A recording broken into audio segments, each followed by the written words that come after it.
നമസ്കാരം, മലയാളി വാർത്തയിലേക്ക് സ്വാഗതം. വരും മണിക്കൂറുകളിൽ കൊല്ലം, പത്തനംതിട്ട, പാലക്കാട്, കോഴിക്കോട് ജില്ലകളിൽ ഒറ്റപ്പെട്ടയിടങ്ങളിൽ നേരിയ മഴയ്ക്ക് സാധ്യതയുണ്ടെന്ന് കേന്ദ്ര കാലാവസ്ഥാ വകുപ്പിന്റെ മുന്നറിയിപ്പ്. മാത്രമല്ല, മത്സ്യത്തൊഴിലാളി ജാഗ്രതാ നിർദ്ദേശമുണ്ട്.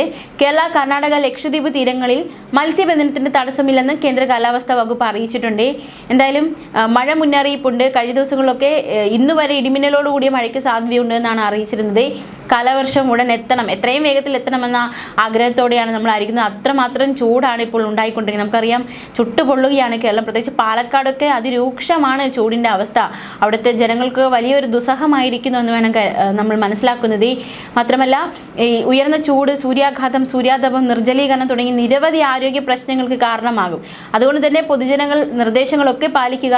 ദാഹമില്ലെങ്കിലും വെള്ളം കുടിക്കുക. നിർജ്ജലീകരണം ഉണ്ടാക്കുന്ന സോഫ്റ്റ് ഡ്രിങ്കുകൾ അടക്കമുള്ളവ തീർത്തും ഒഴിവാക്കുക.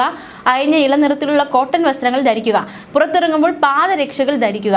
കുടയോ തൊപ്പിയോ ഉപയോഗിക്കുന്നത് നല്ലതായിരിക്കും. പഴങ്ങളും പച്ചക്കറികളും ധാരാളമായി കഴിക്കുക. ORS ലായനി, സംഭാരം തുടങ്ങിയവയുടെ ഉപയോഗം പ്രോത്സാഹിപ്പിക്കുക. മാർക്കറ്റുകൾ, കെട്ടിടങ്ങൾ, മാലിന്യ ശേഖരണ നിക്ഷേപ കേന്ദ്രങ്ങൾ തുടങ്ങിയ ഇടങ്ങളിൽ തീപിടുത്തങ്ങൾ വർദ്ധിക്കാനും വ്യാപിക്കാനുമുള്ള സാധ്യത കൂടുതലാണ്.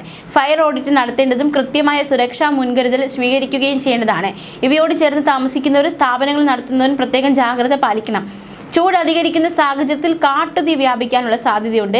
വനമേഖലയോട് ചേർന്ന് താമസിക്കുന്നവരും വിനോദസഞ്ചാരികൾ പ്രത്യേക ജാഗ്രത പാലിക്കണം. കാട്ടുതീ ഉണ്ടാകാനുള്ള സാഹചര്യങ്ങൾ ഒഴിവാക്കണം. വനംവകുപ്പിന്റെ നിർദ്ദേശങ്ങൾ പാലിക്കണം. വിദ്യാഭ്യാസ സ്ഥാപനങ്ങളിൽ വിദ്യാർത്ഥികൾക്ക് ശുദ്ധമായ കുടിവെള്ളവും ക്ലാസ് മുറികളിൽ വായുസഞ്ചാരവും ഉറപ്പാക്കേണ്ടതാണ്. കിടപ്പ് രോഗികൾ, പ്രായമായവർ, ഗർഭിണികൾ, കുട്ടികൾ, ഭിന്നശേഷിക്കാർ, മറ്റു രോഗങ്ങൾ മൂലമുള്ള അവശത അനുഭവിക്കുന്നവർ തുടങ്ങിയ വിഭാഗങ്ങൾ പകൽ 11 മണി മുതൽ 3 മണി വരെ നേരിട്ട് സൂര്യപ്രകാശം ഏൽക്കാതിരിക്കാൻ പ്രത്യേകം ശ്രദ്ധിക്കണം.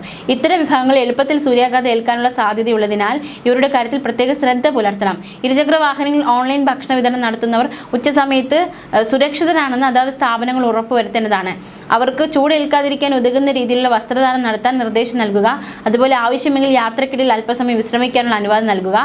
അങ്ങനെ വളരെ സുരക്ഷിതരായിരിക്കുക. ഒരു വശത്ത് മഴ മുന്നറിയിപ്പുണ്ട്, ചില ഇടങ്ങളിൽ ഒറ്റപ്പെട്ട ഇടങ്ങളിൽ മഴയ്ക്ക് സാധ്യത, മറുവശത്ത് ചൂട്, അതിനേക്കാൾ അപ്പുറം ചൂടാണ് ഉള്ളത്. അപ്പോൾ സുരക്ഷിതരായിട്ടിരിക്കുക. ന്യൂസ് ഡെസ്ക്, മലയാളി വാർത്ത.